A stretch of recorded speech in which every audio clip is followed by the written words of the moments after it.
Welcome to Vendetta Sports Media. This is Eight Sided Freaks, and today we're here recapping UFC 306. Pretty standard episode, especially if you've been watching the podcast for a minute. You know how we get down on pay per view recaps. We start at the top of the card, work down. Today, slight kink at the top because obviously UFC 306 took place at the Sphere. So we're going to give our thoughts on that because in our preview episode, we talked a lot about, a lot of anticipation for the event because it's the Sphere. You don't know what that's going to bring now that we've seen it. We're gonna provide our thoughts on how the event looked, how it went down, and things like that, and then we'll break into the fights themselves. So, Anthony, right off the top, what'd you make of the spectacle that was the Sphere? I thought it was pretty cool overall. I'm not gonna lie. At first, like with the prelims and early prelims, it wasn't doing much for me, but it wasn't taking away anything. Obviously, right? Like I think it was adding something, but I wasn't blown away. And then when they picked it up for the main card and really started doing the chapters and doing a little bit more with it, um, yeah, I thought it was successful. I thought it was cool. I would say for me, I just truly was. I mean, I was gonna watch those fights anyways, so I'd say it was cool. But it definitely, from my friends, they really seemed to like it, enjoy it, and I saw a lot on social media in the comments. It seemed like everyone really enjoyed it. So, um, while I was trying to say, I think I was talking to my friends to the prelims. I was like, it's not really like nothing's really jumping out to me. Like it's not really truly affecting my viewing experience as like someone watching through a screen, but being there, I imagine, was probably amazing. But overall, yeah, I thought it was definitely cool once they were doing the chapters and even just kind of showing like the fighter walkouts and stuff. It's just a nice touch, a different amount of like visuals than you would see normally. Yeah, I agree. I mean, the prelims, I was like, is this all we're doing here? And not to say it was bad, but I was like, you kind of expect something a little over the top, and then they're just kind of using that screen as like a set or like a kind of like a small visual enhancement, kind of like a background for like your laptop screen is kind of what the screen was like for the prelims. And then once they, obviously the main card starts, they pick up the intensity, 10 times as much. And yeah, it was really cool. I mean, I think it was cool from, you know, obviously if you've never watched a UFC card, it's like that there's never been a sporting event that's really done something like that in the middle of the event. But for someone who watches UFC every weekend, it's like it's a nice little change of pace in a way where, if you're watching this every weekend, even the pay-per-views start to, get a little formulaic. It's like the fights are different, but you see your standard like promos and your training footage and stuff like that in between fights. So it was nice to kind of get that switch up into something that was I thought was pretty cool. Um, I think my favorite part was when they did the tail of the tape and they put it up on the screen there. I thought that was a nice touch. Things like that I thought were great. My only real complaint, so I don't think the audio is great, which I mean doesn't really surprise me because you're kind of in a new setting, it's hard to make that perfect when you've done the Apex or your normal pay per view venue. That's pretty much copy and paste for audio things, but it's a lot different in the Sphere when there's a lot more going on. So that was a little interesting at times. I think it was cleaned up a little bit by the main card, but the start of the prelims were like, oh man, what this audio is. You could like hear them. There was like a buzzing noise at one point. You could kind of hear guys stepping on the cage, and it was a little messy. But once more people got in there, it got louder. Some of that stuff was not a part of the audio, so that was nice. So, but yeah, overall, I loved it. I don't know how they would manage to do this again. I kind of hope they do, even if it's 2 years down the line. But I don't know how they would manage to do another one because it feels like you can't really do Mexican Independence Day again because, like you just told that story, and then do you do a different country's Independence Day? It's like now you're just kind of copying the idea and just applying it to different cultures just for the sake of it basically. So it's kind of weird about if you go like what story are you telling or how are you using the screen because they did set a high standard for themselves, but I would like them would like to see them try to go back. That was my other question too, is because it was kind of laid out so perfectly, the storytelling, and I also want to touch on like even the ring women and having Hmm. like different like dresses or being dressed up in different ways, um, and then yeah, the screen. I did think I was scrolling past, and I did like how the background changed for each fight. It's just a small little touch, but I liked it. But yeah, so overall, I think the storytelling and stuff was perfect for Mexican Independence Day, and you could do a lot with that tied to fighting. So yeah, I don't know if I don't know what storytelling they would do. Yeah, like you said, if they're going to jump from different cultures, that's how they're basing the card around.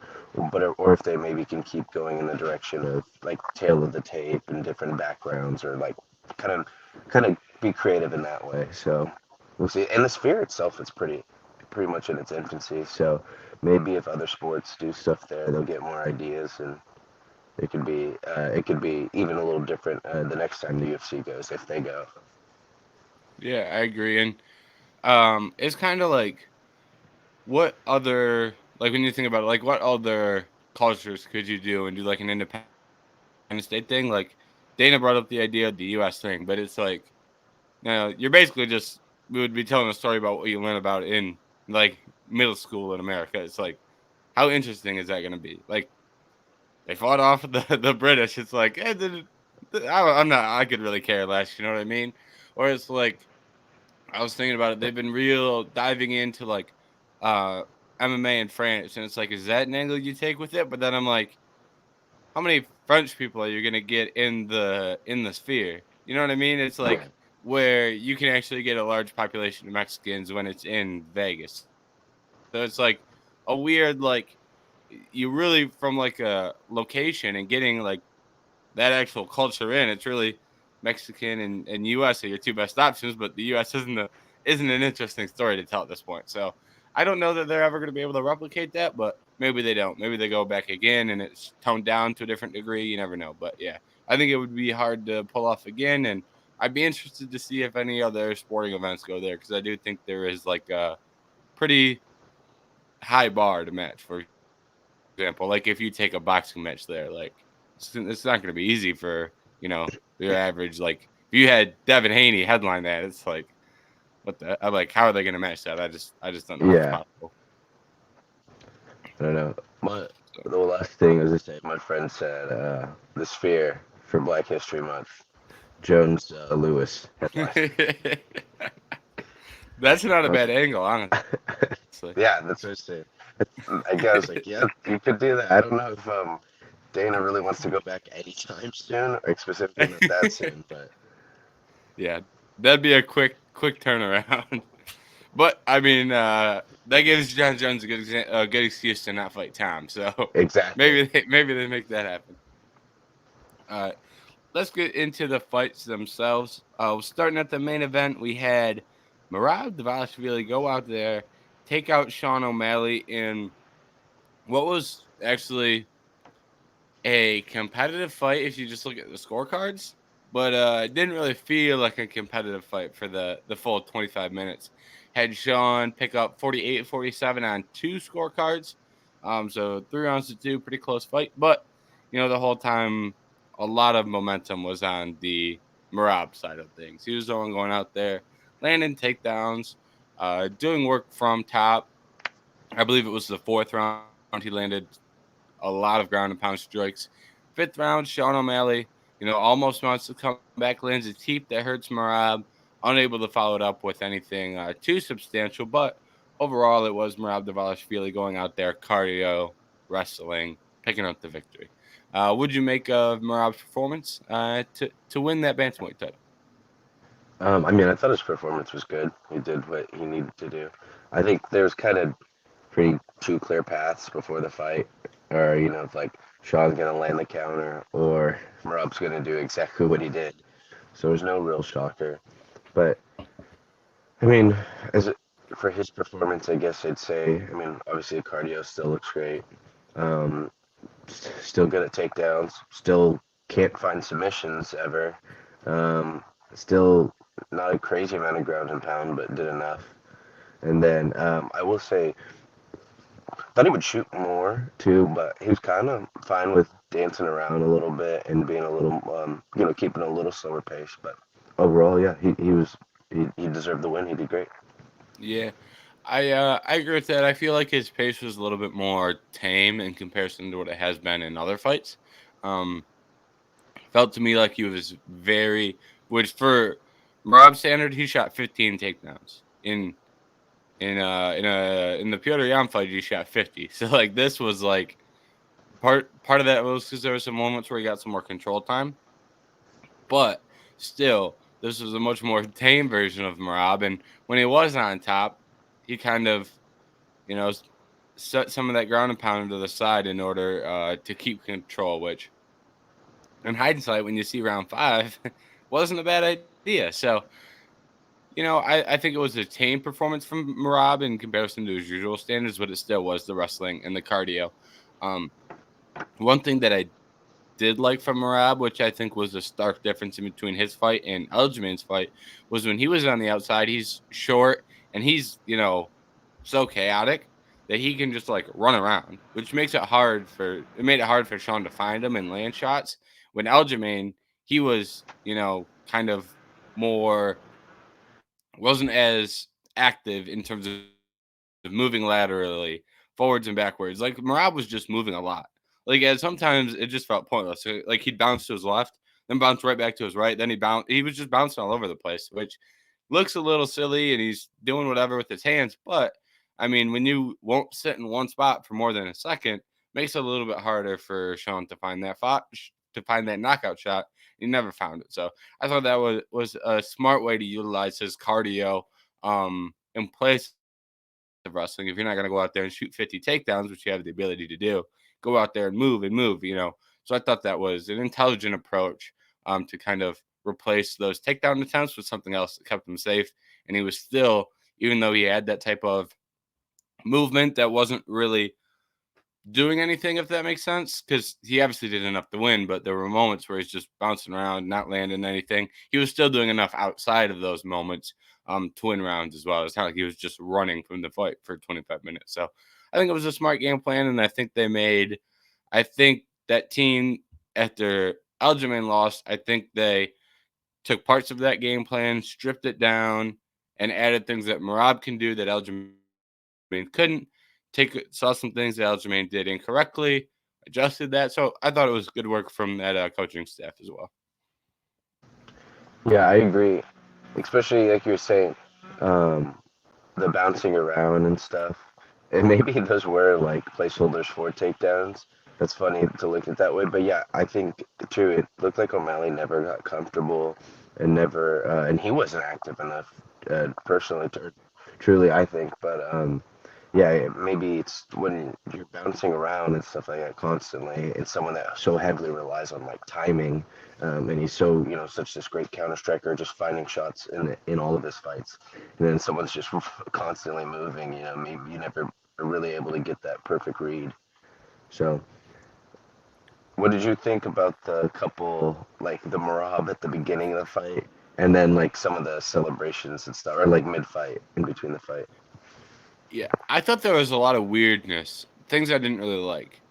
Like at the beginning of the fight, I was like, what are we doing here? Like I know he was upset at Tim Welch for coaching him or saying things to him, which I understand. Like I don't like a lot of people are like, oh, here's Tim Welch, telling Aljamain he needs to throw when, seconds before he gets knocked out. And I'm like, I'm not sure that I like that. Call me old fashioned, but it seems a little, I just didn't really like it. But so I'm not even like trying to side with Welch on this one. But at the same time, it was a lot of composure lost for you were literally seconds into that fight. It's not like this was round three and he was like, all right, come on, man. I had enough of this. It was like seconds into the fight. I thought it was wild. And then the sequence, I think it was either round two or three. I want to say it was round two at the end when he had him in the front choke and he like kissed him. And then Herb was like, hey, don't do that. And then he like stands up and gets like hit in the back of the head. I'm like, what is going on here?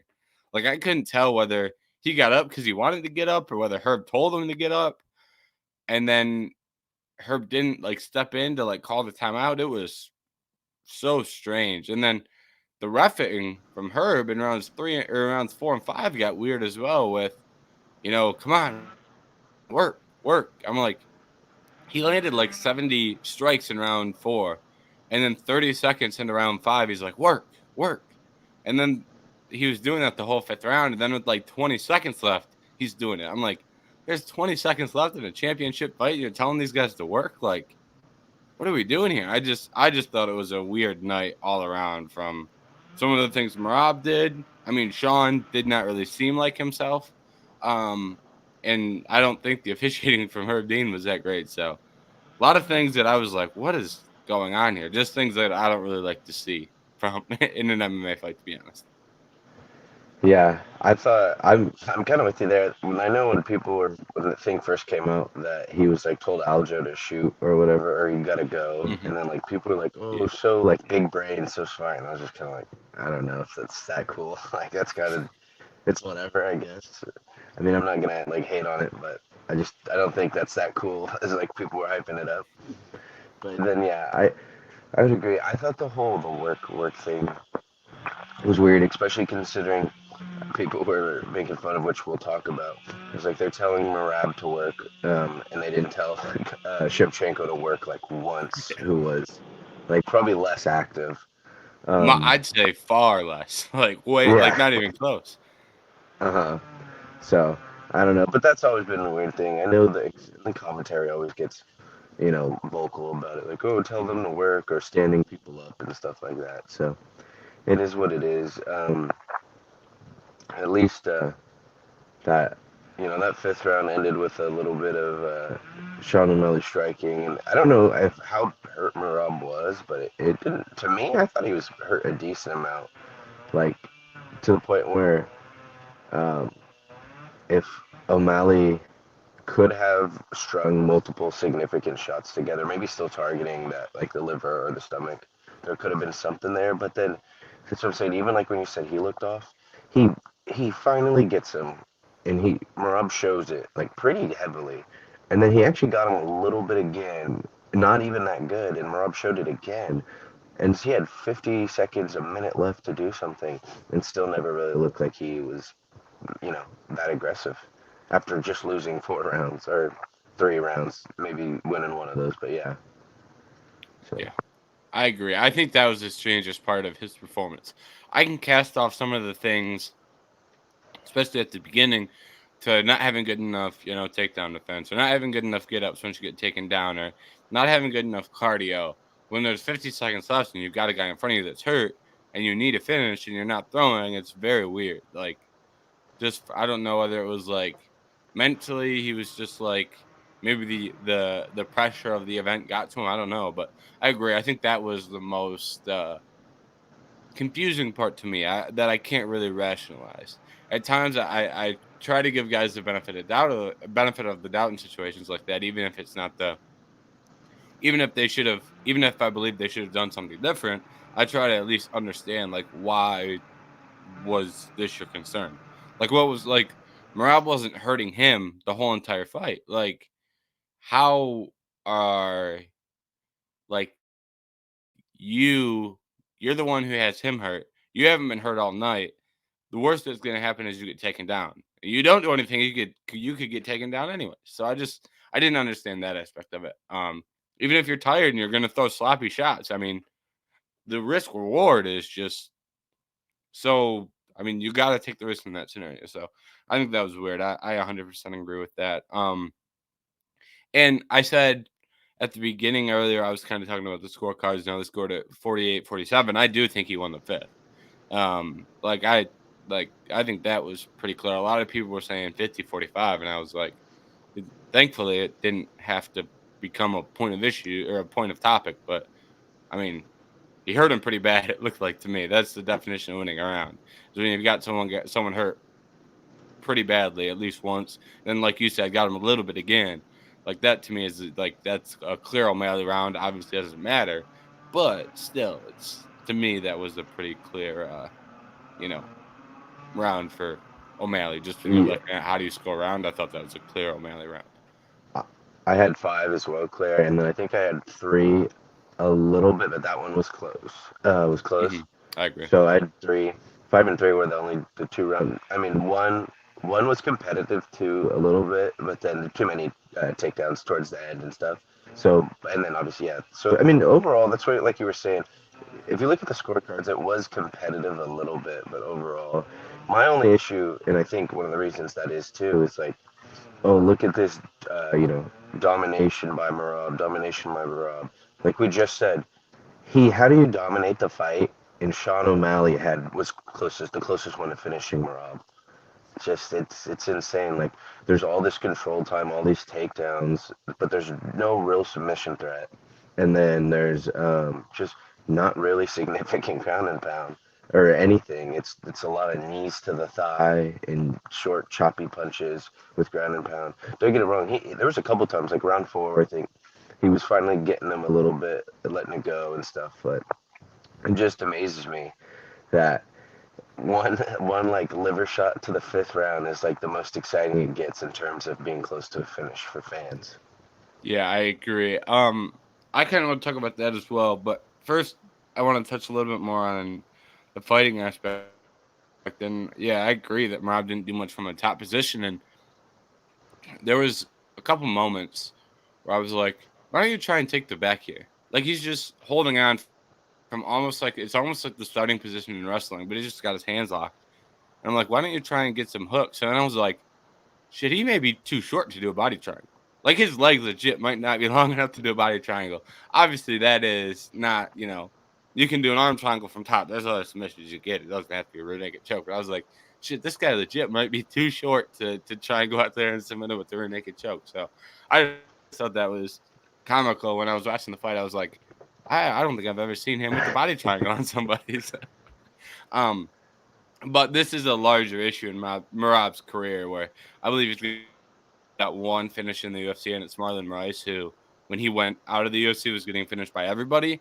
And he went to the PFL afterwards and then continued to get finished by everybody. So, like, that's his one finish is a guy who was literally getting finished by everybody. And I'm not Who, kidding. Like, every single person he fought for, who like, the shouldn't have been last. able to keep fighting too. Yeah, exactly. He should have been retired.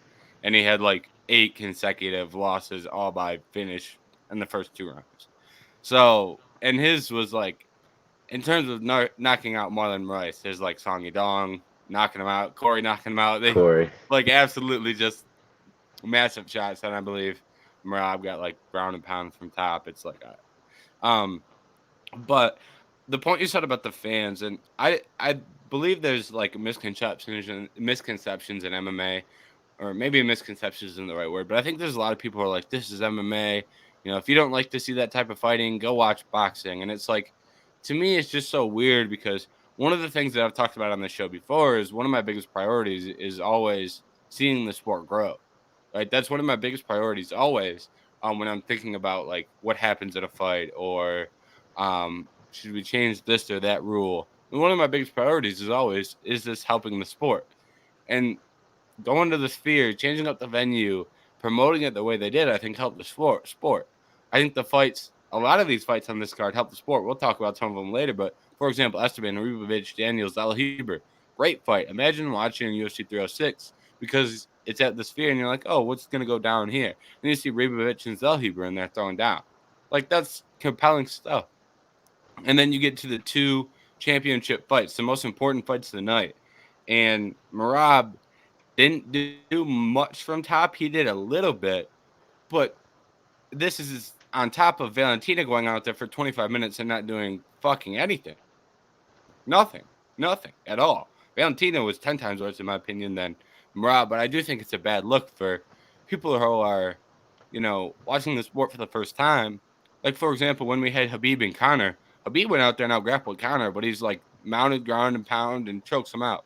It's like, that's not what I'm complaining about. I'm complaining about getting on top and doing absolutely nothing. And they both deserve to win the fight. I'm not saying they didn't deserve to win a fight, but I mean, the way this is going down is just not the best for the sport, in my opinion, in terms of gaining fans for the future. That's my whole thing too. Is um, people are like, oh, Habib wrestled and he was so popular, no one had a problem. No, no, no. Habib always went for the finish though, and was always doing damage. He didn't just sit on top of people and try to win a fight by control time and stuff like that. He was so aggressive when he was fighting, chasing for submissions or using ground and pound. So it's like when people maybe see that same style and they'd be like Khabib did it, but there's like no, there's a big difference between Khabib and like the rest of a lot of other people that try to use that same style. So yeah, I agree. Well, with that's what I think it's fair too for fans to obviously be upset, but I don't think that whole that's just my overall issues. Like but it's MMA. You got to use wrestling. It's yeah, but still the number one criteria isn't it damage done. It's still like it's you're trying to finish them and stuff like that. Damage done. So that's why I think O'Malley. I'd have to rewatch again completely, but that's why I think O'Malley or he won the fifth specifically because of that. But that's why I Mhm. think even the third's close. We'll see how it gets in the future, but I'm getting more closer and closer to picking like, oh, I think he landed the better shots, the cleaner shots. If like this many shots compared to like a minute of control time with no damage or anything. I'm kind of like just the more I keep seeing it, I'm leaning more and more to just even putting damage done is even way higher criteria when Yeah, I'm seeing the fights. I agree. And on top of that, we're also seeing guys who grapple who are not running into issues as well in terms of getting damage done. Um, for example, just two champions right now, Islam Makhachev. Islam never grapples, and you're like, well, he didn't really do any damage. Like when he went for a takedown in round 5 against Dustin Poirier, he went up there and got the submission. You have Dricus Duplessis who lands takedowns, and Dricus Duplessis will go out there, land a takedown, get 30 seconds of control time, and then as you're trying to stand up, he'll let you work up and then just start unloading with hooks while you're up against the fence while you're trying to work up. He also landed a submission in his fight. So it's not like this is an anti-grappling thing as a whole, but there are currently guys in MMA who will go out there, grapple effectively, and finish fights and do damage. And then there's another subset of people who go out there and do not. And there's a big difference between the two, in my opinion. And I'm not trying to make negative comments about the group of people that are doing damage. It's the fights that we see, and when we talk about Valentina, I think that's the most obvious example where she did absolutely nothing from top. Um, but yeah, that's the issue in my opinion, where it's kind of a way of not fighting. To be honest, like I'm just going to go out there and land a takedown, try and stall out as much of this round as possible, and you know it is what it is. But it feels like we're seeing it a lot right now. And my one last thing before we go on, it's just funny too, Mhm. because they were showing the total strike numbers, and I was like, no, no, no, no, show me the significant strike numbers, because I just watched him knee him in his thigh 20 times, and I'm not counting that as a significant strike, please God. But they kept showing total strikes throughout the whole fight, and never once showed significant. Yep. Yep. And sometimes you get caught up on who's determining what's significant and not significant. I'd like to also see who that person is, because Yeah. I don't necessarily trust some of these strikes that are getting counted as significant. Especially that's a whole nother conversation. But shots are getting blocked. Their guys are rolling with them pretty well, and then it's a significant strike. All of a sudden, the guy's got 200 significant strikes landed, but the guy's fighting looks fine. It's a weird kind of. That's another whole discussion, but I just wanted to point that out as well. All right. To wrap up the main event, I do want to get your thoughts on what's next for these two guys. We'll start with the Merab side of things.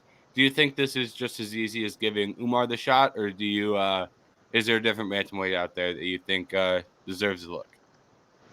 Oh, I'd have to check. I was pretty, I thought it would have been Umar, right? Because I after believe the the Corey the other fight. one that's getting some popular mentions I've seen. I don't know how serious it is, but Davison Figueiredo has had some people Okay. give him some shots for a title fight. I thought I had heard that too, because he's fighting. Figgy's fighting someone right now, right? Isn't he booked for? He's not booked, but there's also talks that he's going to fight Jan. Oh, maybe. Okay. I thought he was booked then. But yeah, um, I don't know. You could probably go. I guess there's no clear person. I think Umar did enough beating Sandhagen because I can't be biased because if Sandhagen won that fight, I'd be like, oh, it's clear, it's Sandhagen. So, I think Umar, and I actually think that one is going to be more of a fun fight compared to anyone else you could put Merab up against, Mm. low key. So I think a Merab Umar fight would be actually entertaining a little bit. Yeah, I think that's a compelling matchup where there's some overlapping skills that both those guys usually have the big advantage in the grappling. It's just not going to be the case and when you're fighting another strong grappler. So I agree with that. Um, I was against giving Umar the Corey fight. He just didn't work up the rankings Hmm. like you're supposed to, especially in a stacked bantamweight division. When you look at like he didn't have to fight a Cheeto or a Rob Font or a Song Yadong or a David Figueredo or a Piotr Jan. Like usually you have to go through a couple of those guys. He went through one of them in Corey Sandhagen. I do think that there's a case to be made where he had a little bit of an easier path to title, but I hold Corey Sandhagen in too high regards to, you beat Corey. I can't now. I don't think you deserve to get the Corey fight, but now that you beat him, I can't really complain too much that you're getting a title shot. Is kind of the way I look at it. As far as Figgy goes, I think Figgy's one away. I think he's done some good work at bantamweight, but wins over Cheeto, Cody Garbrandt, Rob Font. Like it's good, but if you go out there and beat Piotr Jan, you win. Title shot all day. I just think he needs one more. So It's funny that, all right. e- real quick, it's funny that even Figgy, a former champion, did the more traditional route, and Umar just got the one fight and is now fighting. So it's insane that even a former champion still had to do the little climb. And yeah, Umar, when you break it down that way, Umar got one shot and then he was up. Yep. On the other side of things, Sean O'Malley versus Corey Sandhagen. I mean, I think that's a layup. I mean, maybe Sean's going to take some time off, but I feel like that's one that's just we got to make that one. Oh, I was gonna say that earlier because I didn't know if you didn't see it. I got the update that he has hip surgery, and Yeah. so he's gonna be gone for the 6 to a year or whatever it said. Yeah. So maybe Sandhagen wins another fight, loses another fight. I could really care less. If Sandhagen Hmm. is an active fighter when Sean O'Malley comes back, I don't care if he's ranked 10th. Let's book that one. That's just one we gotta have. So I think that one's pretty clear. All right, moving down to the co-main event, Valentina Shevchenko versus Alexa Grasso. Um, I've got a couple things to say here because this fight pissed me off. Um, I don't know what the hell Alexa Grasso had been doing for the last year. This fight last happened at UFC Noche. I don't know what Alexa Grasso did for a year that made her come back with worse takedown defense after being out for a year. She went from being 30 and then turning 31, and she came back with worse takedown defense. Valentina went from being the 35-year-old who turned 36. I don't think she particularly looked good. She just landed takedowns with zero resistance. I don't know what happened with Alexa Grasso that just made her worse as a fighter. She just didn't go out there and do much. Even on the feet, she wasn't throwing much.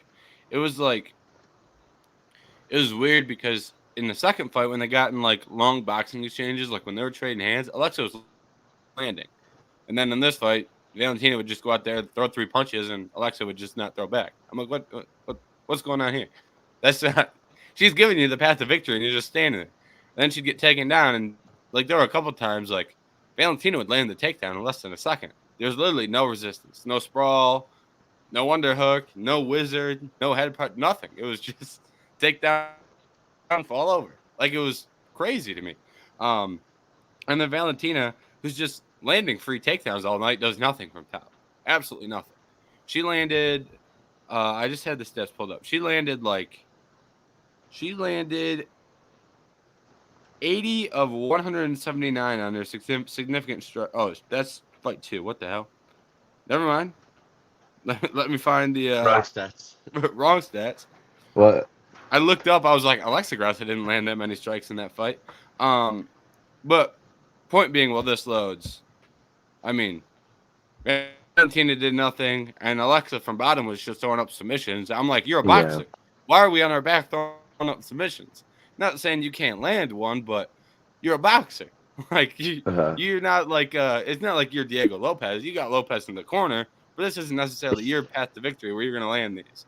And it got to the point where, round 3 rolls around. At what point do we, give up on trying to land the submissions off her back? It was just a wild performance on both sides, really. Yeah. I think I liked the way she was playing bottom like a couple times. It got interesting, a little exciting. Like, oh, that was a little close, but I think people you got to put getting up over maybe landing a submission eventually. And like you said, you're a boxer. You should want to get to your feet and then strike. I know she wasn't looking phenomenal in the exchanges. I think she could have just been a flat performance, all night for Grasso, but still, you you think you would trust your striking to, you want to get up and try to change the tide of the fight in that way instead of just landing some crazy submission. But then again, she kind of did that in the first one, so maybe. But yeah, that was my biggest thing. Is I was surprised by the takedowns as well, or the takedown defense as well as you. Once you get those stats up, that was it was a. I was joking with some of my friends, like it was like pretty solid. Every fight was, if not like solid, but like good or really good all night. No like real boring one or anything. There was something to grab your attention on everyone.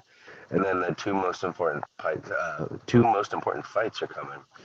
And then that happened to co-main, and I was just like, I'm not gonna name names, but I want to say there was, there was a fighter from that part of the world in any other, one of the fights. No, but no, it was just, it is what it is. But I don't think, I just don't get the.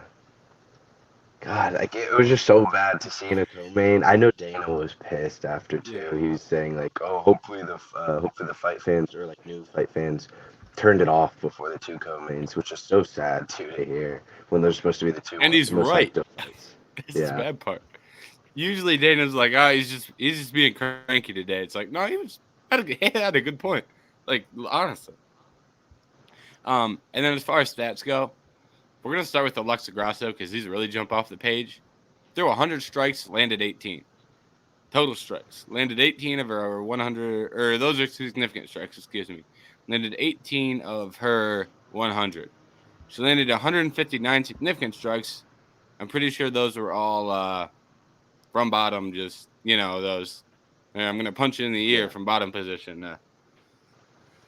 And then Valentina Shevchenko on the significant strike numbers goes 45 of 80. On total strikes, 193 of 233. And a lot of those strikes she landed were once again from top position. You're in a guillotine and I'm punching you in the ribs. It's like, wait, here we go. There's 30 strikes right there that you just landed in 20 seconds because you're just punching away at the most insignificant thing you've ever seen in your life. So Valentina goes 18 of 12 on takedowns with 16 minutes of control time. So, and I don't know how they're counting takedowns nowadays, but 18 for 12 is actually really good because Merab went like 6 for 15, and I was like, I don't think I saw Sean deny 9 takedowns. So I don't know where they're getting these takedown numbers from, but 8 of 12 is pretty good the way they were counting them at 306. So, yeah, it was a baffling performance. I mean, just there's really no other way to put it. So, um, on the Valentina side, do you think Valentina, this is her second reign as champion? And I want to give Valentina credit because usually when fighters win their belts back, they don't go on a long title run. Kamaru Usman, for example, or excuse me, when they lose it, they don't get it back at all, let Yeah. alone go on a big title run. Kamaru Usman, for example, has not won a fight since losing the belt. Izzy has gotten his back, but that's kind of a unique scenario. He almost, if he would have beat Duplessis, he would have literally set the record for getting his belt back the most amount of times. He's a unique case. Um, Time And will he only tell with gets both. handed he only gets handed belt fights too, which is That specific does for help. him. Yeah. Volkanovski, we'll see what happens with him, but he's yet to get it back. Doesn't mean he can't, but so there's been some other names as well, but those are just some recent ones as far as losing the belt goes. Um, what do you make of Valentina's chances of defending this thing now that she's got the belt? Um, I don't know. I would say, I mean, don't get it wrong.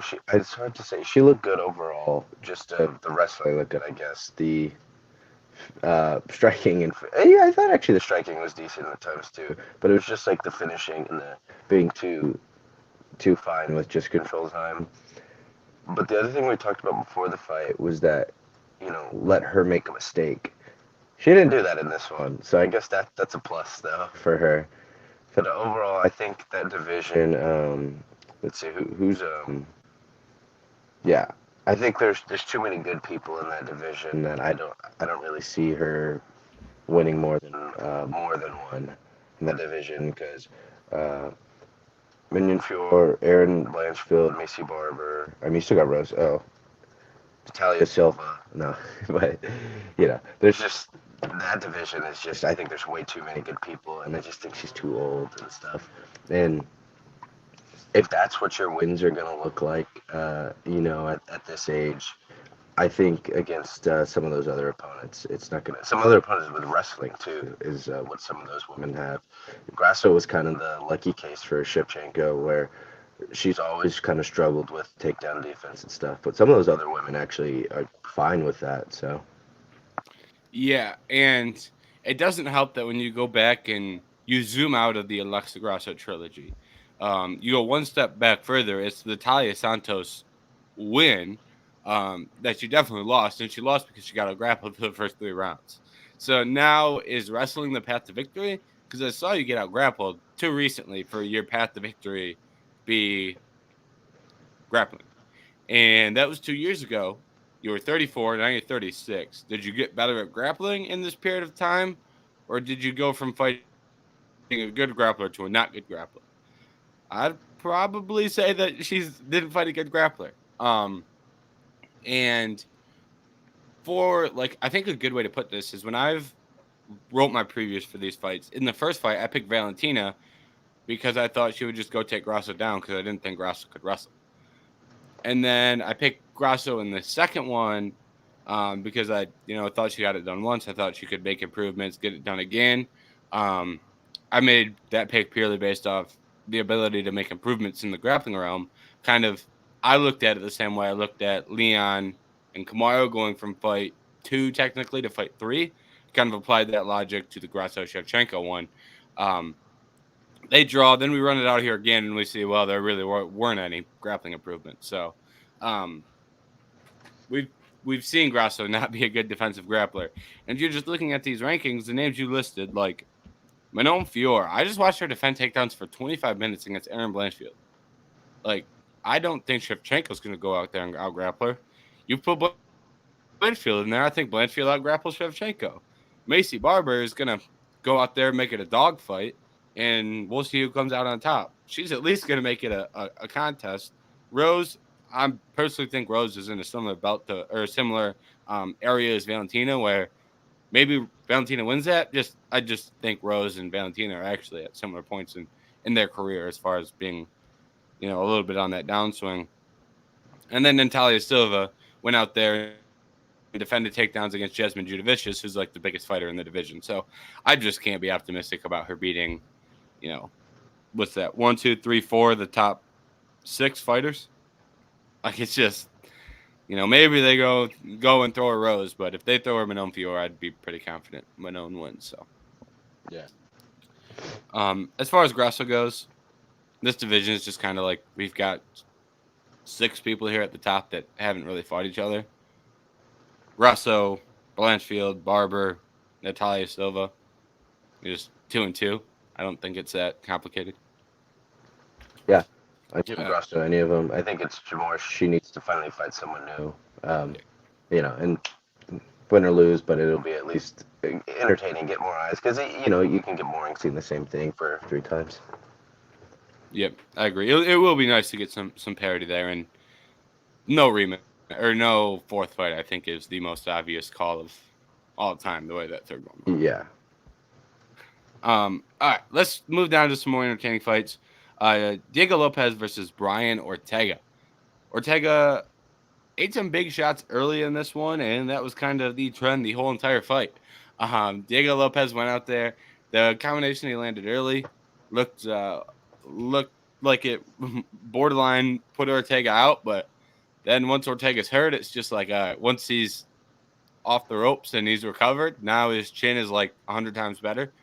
Yeah, And then Diego wasn't able to hurt him again until the third round, even though he landed a head kick in the second, I think it was. And I was like, oh, well, that didn't hurt him at all. no, Nothing. just ate it. He just ate it.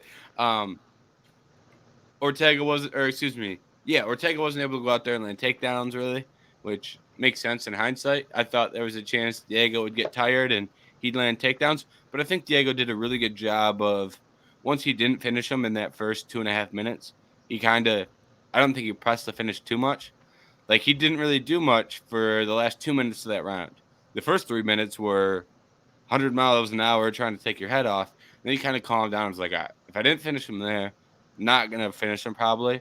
So I need to fight a little bit more intelligent, start picking my shots a little better.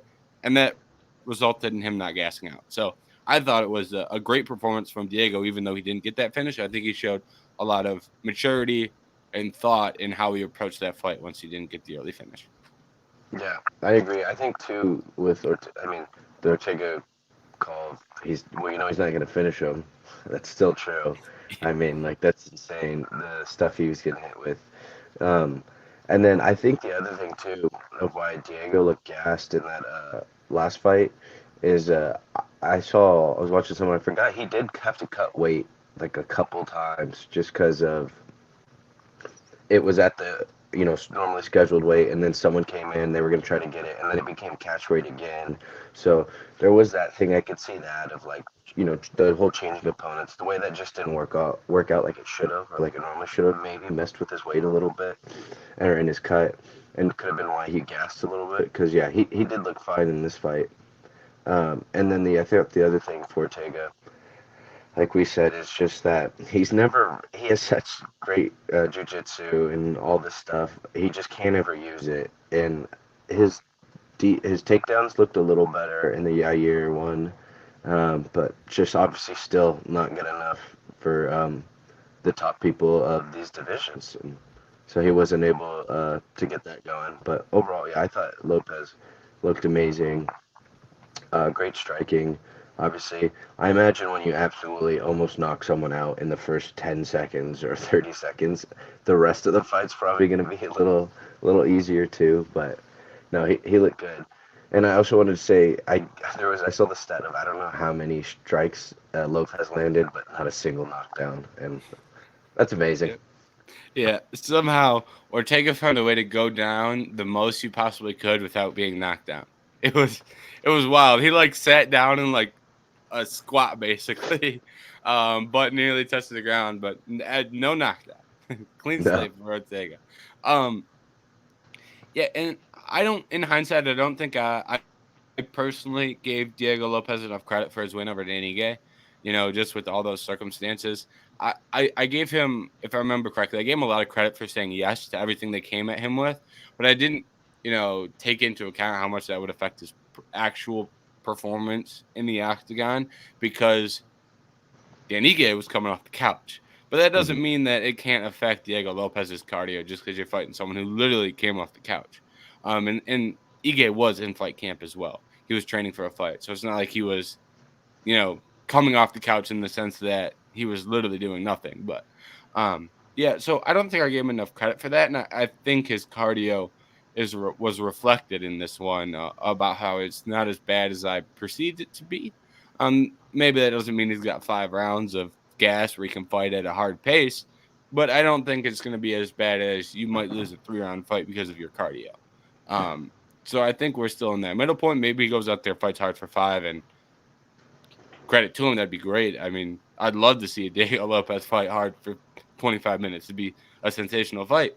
Um, but yeah, I think his cardio outperformed what I expected, and I think that helped him get the win because as long as he didn't get tired, he wasn't really going to allow takedowns, and he was going to land big shots. So, credit to him, it was a great performance.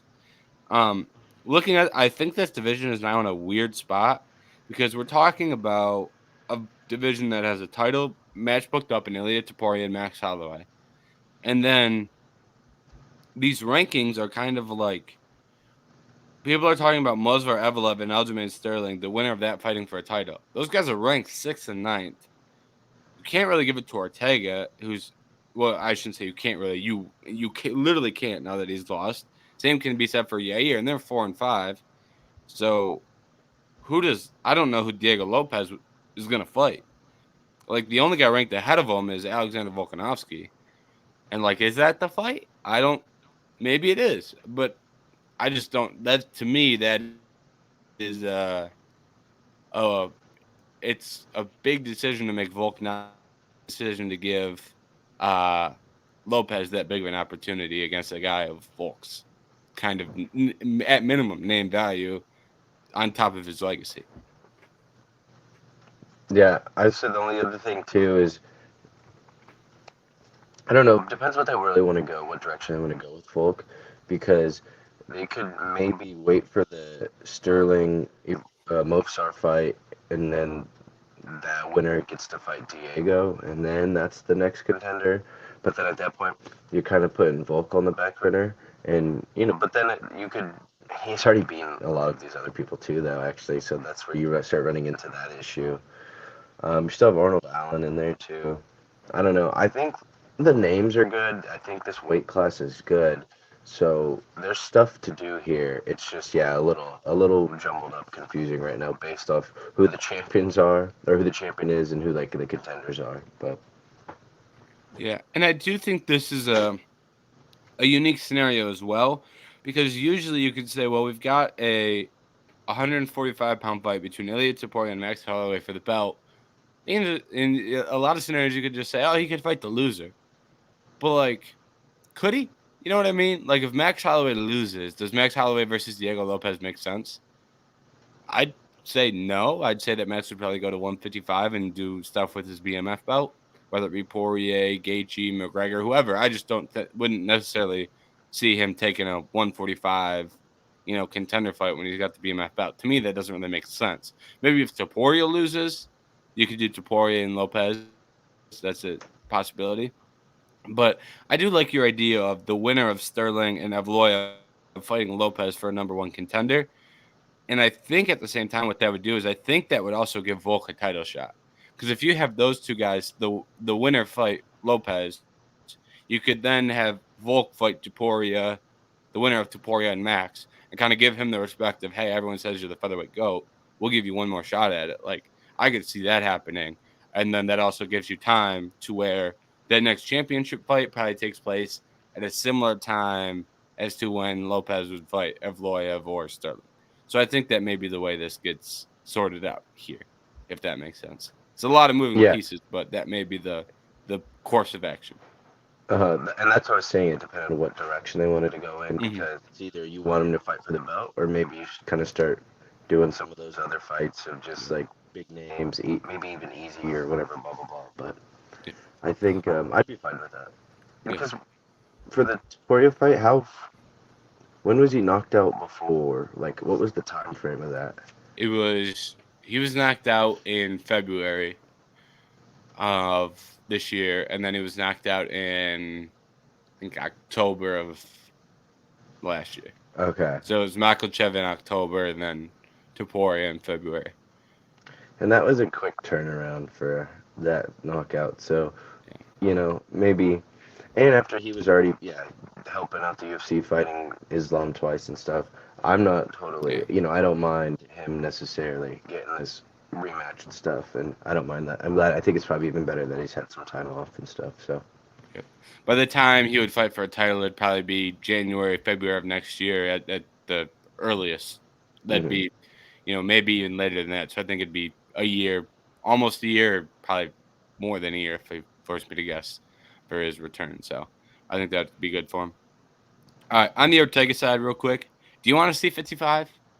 I don't know if I want to see him at 55.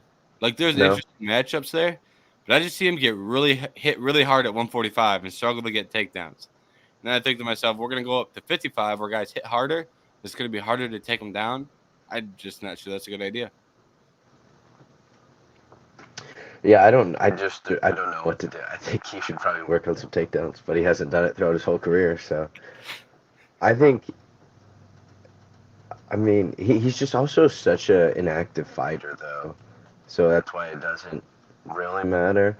I think he could probably just stay at featherweight and fight on his normal schedule of like once a year, maybe Yeah, two, and we'll get him matchups, new matchups and stuff. So yeah, I agree with that because you'll have the loser of Sterling of Loyev. You've got Arnold Allen sitting there. Like, there's names. There's the one positive to him fighting as infrequently is this division has turnover.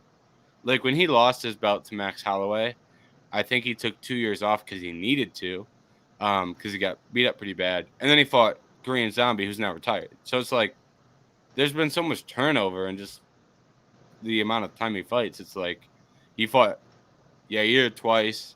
It's like he really hasn't fought a lot of these guys outside of Yair, Max, Volkanovski. It's really you really have a lot of options for him still. It's not like you're looking at 6 guys he's fought. It's there's a lot of names out there that are fresh matchups. So I think 145, and now Diego Lopez obviously is on that list as well. But a lot of fresh matchups for him still at 45 to just move up to 55. All right. Um, Next fight on the card: Esteban Ribovics versus Daniel Zellhuber. This was, I mean, a sensational fight. Like fight of the night. I assume. I don't really look too hard to see who wins the bonuses. I don't know why. That's just never something I'm too interested in tracking down. But if this one didn't win fight of the night bonus, I'm gonna have to riot or something. I don't know. This was a sensational fight. Esteban Ribovics went out there, gets the win. Round three was absolutely insane. Zellhuber lands a nasty elbow, and Ribovics crashes the pocket. Ribovics recovers, lands a nasty overhand. Hits Daniel Zellhuber hurt in every way you could possibly imagine someone being hurt, and then he somehow recovers and starts to throw back. Absolutely sensational fight. What'd you make of Ribovics and Zellhuber? yeah, I thought it was amazing. I saw people saying fight of the year contender. I think we all kind of said that this one had the chance to be like the best fight on the entire card, and I think it delivered. I thought they both shined too in their own way. Um, and I don't know why. There's something about. I mean, I don't know what to say besides is it being the Mexican thing of like the whole fighting style and stuff that like tonight it seems so many times there's times where people just get like all this. I think there was not a finish right on. Well, there was not a finish on the entire main card, Yep. There and were there's very several few. fights on the prelims that went to decision as well. Aldana made it to Yet, a decision, for example. Like that was insane. hmm exactly. There's huge striking numbers in these just knockdowns in these fights and stuff, and so I don't know what it is too, and that's why the fights are going long, but they're getting just knocked down or stunned badly, but there's just never the knockout. They at least somehow find their bearings and then keep it going. So no, this and honestly, I mean as much as those are, how you want to see the cool knockouts and stuff like that, but it's even better when you get to see two people truly going at it and no one getting knocked down, but they're able to, come back from getting, I mean, sorry, no one getting knocked out, and they're able to continue getting knocked down and stunned, but keep battling back, and that's all this was. So this fight was definitely awesome. Yeah, I agree. And um, I also thought it was good from a skills perspective. I think there are a lot of times we see fights like this that are, oh, this is crazy. And sometimes that can just be two guys fighting like idiots. But, like, that's not the case here. Like, for example, when you look at the elbow that Zellhuber landed to start the third round, it's a great shot. Like, he's got a guy crashing the pocket all night. He hasn't thrown a ton of elbows. So you don't really see that shot coming. It's not like he's out there spamming elbows. It's like beautiful frame, elbow over the top, lands it. Same with Ribovics finding a way. Like even though he throws bigger shots, it's not like he's sloppy with it. Like he's out there trying to. Zellhuber's big and tall. He's got to go out there and reach that head in some way, shape, or form, and he finds a way to do it. And when they were in the pocket trading boxing exchanges, like those were great exchanges. It's not like two guys who are just you know barely UFC level going at it. Like there was some like great combinations being thrown. So I thought from a skills perspective as well, I loved it. Um, Personally, throw both these guys in the rankings. Screw it, I don't care. One can fight, or maybe just outside the rankings. Uh, Ribovics can get in the rankings. He can fight like a Bobby Green. We'll get him in the rankings. Zellhuber, win one, you get in the rankings. We'll give him Drew Dober. I don't think Drew Dober's ranked, but if you beat Drew Dober, you get ranked. That type of thing. Move both these guys up the ladder because they're both fun fighters. I think with a lot of skill. So give them, whoever they can give them to push them towards those rankings because they deserve it. And there's going to be fun matchups for guys like that in those lightweight rankings and even borderline, like I said, just outside that top 15. I fully support that because I've been impressed with both of them now for their last fights and stuff too, and I think I just wanted to finish it with saying that like I hope the Sphere card and this 3-6 was bringing in new eyes and stuff, and I think that was one of those fights where that's one of the fights where you would love to show to a new fan like for their first fight or first couple because it was just great.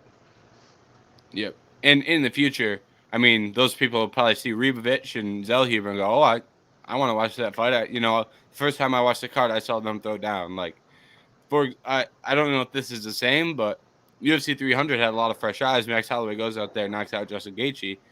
I know several people that started watching the sport this year who say their favorite fighter is Max Holloway because of what he Mhm. did at UFC 300. I don't think it's the same because that's championship level, but point being, when people go out there, fresh set of eyes, it gives these fighters an opportunity to steal the show, and I think that's what Ribovics and Zellhuber did. I think they stole the show, and I think they will have some fans for a long time because of that. I think there will be some people out there who really like these two guys from, they sat down to watch UFC 306 and they threw down. So credit to both them for seizing that opportunity. They're like, oh, I saw that Max Holloway knockout from my first fight. That must happen every fight. Yeah. Yeah, it does. Keep watching.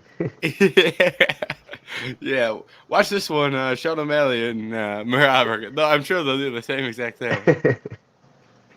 All right. Let's lump this last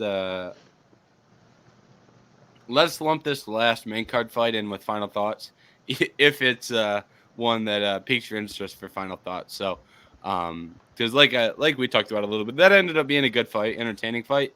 But we don't have to talk about that one as in depth as these other main card ones. So, final thoughts.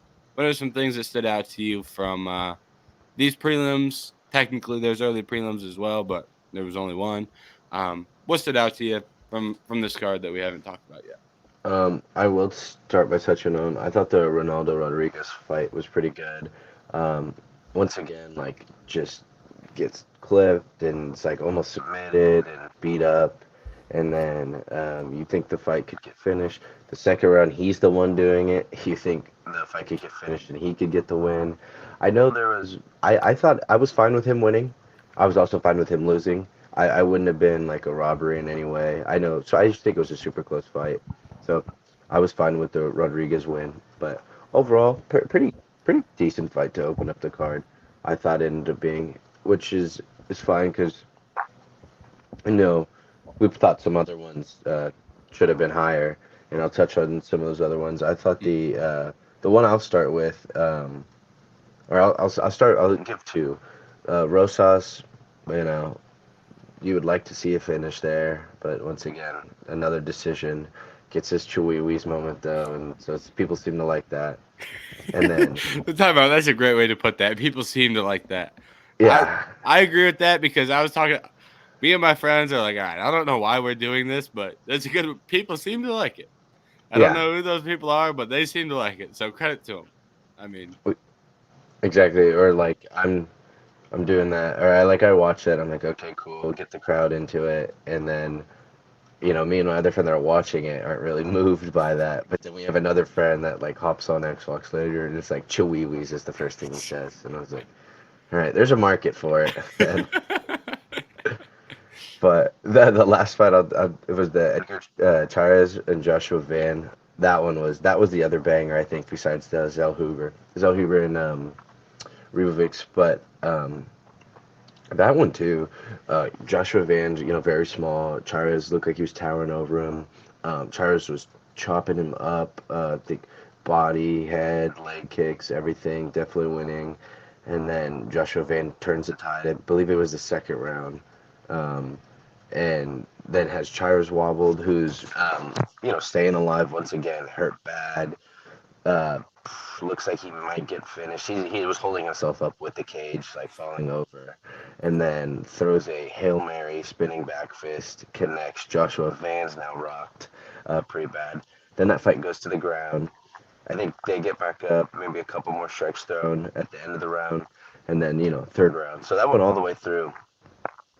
I would say the Zellhuber Ribovics one was probably the better one out of the two. A little more, I'd say. See, like you were saying, that one's a little sloppy at times, where the other one was more, cleaner shots and a little higher level striking the whole time. But um, yeah, that was I think um, you know I thought it worked out perfectly. As in Rosas, more fan favorite, gets the dub, starts the night off right, and then immediately the second fight happens to be a little low key, very exciting banger. So those were the two that I thought, and um, I think I was fine with that decision too. I'm pretty sure I was leaning Van if I was remembering correctly, so I didn't have any problems with that either. Yeah, 100%. I mean, we had two fights that are like shortlist for fight of the year, like that Van and Chara's fight's ridiculous, and two rounds in each of those fights that are like shortlist for round of the year. Round two in Van and Chira's is insane. Round three in Ribovics and Zellhuber's insane. So those are probably both top five for fight of the year and round of the year. Just off the top of my head, maybe there's some other ones that I'm just not thinking of, but those are two ridiculous fights, and they really showed out in those two spots. Um, I'll also throw out there that cut in the Arena Aldana and Norma Dumont fight's one of the nastiest things I've ever seen. A lot of people were like, "How didn't this get stopped?" And it actually makes a lot of sense because you have the headbutt is how the cut starts, and it's on her forehead, so you're safe to not stop it. But then she's bleeding so much that you can't like see how big it's getting in the whole round three. And they showed the strike numbers, and it's all striking on the feet. So there's not any of those Valentina or Merab Hmm. strikes that are getting counted. Dumont landed like 60 shots in round three, or something to that effect. And there's so much blood, you couldn't see how big the cut was getting. And then when they wipe all that blood away, all of a sudden it's the top of her forehead all the way down to her eye. The thing was massive. It's one of the craziest cuts I've ever seen. Should have been stopped, but completely understandable how that like flew under the radar and like didn't get stopped, if that makes sense. Because of the way that fight went. So that was ridiculous. Credit to Irina Aldana for staying in there, and I think she got about 100 stitches on her face. You know the the picture of her after the fight when they got the bleeding stopped and you could just see the cut was insane. And then same with once they got it stitched up. Both of those are insane. Do not look at those if you're someone who does not do well with cuts and wounds and things of that nature. So, um, last one, Manuel Torres versus Ignacio Bahamondes. I mean, great work from Bahamondes. Landed the exact same step back counter twice. Both times right on the money. Knocked down first time, knock out second time. So credit to Bahamondes. He's another lightweight that is yeah, he's a lightweight. Um, another guy who's looked good. Like a lot of these lightweights are just like, geez, we might have to move this guy to the rankings. In between the two that we talked about earlier, Ribovics and Zellhuber, got Baja Mondays. It's just one card with three dudes who are really good and are really going to be borderline ranked and are all very young and very talented. So, credit to all of them. Last fight we haven't talked about: Ketlin Souza, Yasmin Haregi. I think Haregi is really, really good, but man, she Yeah. just gets caught on the chin and gets dropped, and that's just kind of what happens to her. It's unfortunate because I think she's really good, but it's what happens when you fight Denise Gomes and Ketlin Souza. She's just got like two of the girls there at I think that's 115 that can knock you out, and Souza practically knocked her out and then submitted her. So double whammy on that one for her, but great performance from Souza, and still optimistic about Haregi, even though she's got dropped and hurt bad a couple times. I am as well. I thought she was winning. She was looking good. She was, yeah. I've never seen someone like lock up that submission faster because she went to like throw one punch and then just immediately was like, "Nah, I'll just go for submission." I was like, "Oh my god!" When I was watching that, Yep. there for that one there was no getting stronger and working past it and surviving because you got locked up in something in half a second. She didn't even tap. Like Yeah, no, she didn't tap. She just went out. Like that was. I figured that was happening too. Yeah, she did not. She was not quitting in there. So that was also a pretty wild one. Even these prelims, the prelims all the way up to that Ortega and Lopes fight was all great fights. The first Raul Rosas one was a little bit on the. Maybe we could do a little bit more here, but I'm not going to go too hard on the 18 or 19-year-old that's still got improvements to make in terms of pure entertainment value. I'll fairly critique his skills, but I'm not going to be like, oh, he should have been more entertaining. It's like it's kind of he's in a little bit of a different situation in my mind as far as stuff like that goes. So, but after that, I mean, sensational fight after sensational fight, or at least either a sensational fight or a sensational performance from a fighter. So, great card all around. I think too. I just think if there was, which it's so funny too, a little bit. I guess no, not give it say that for the co-main, but there was a chance this whole pay-per-view event could have been like one of the best of all times, the way it was going. And then you know how much belt fights will influence the way people look at a card.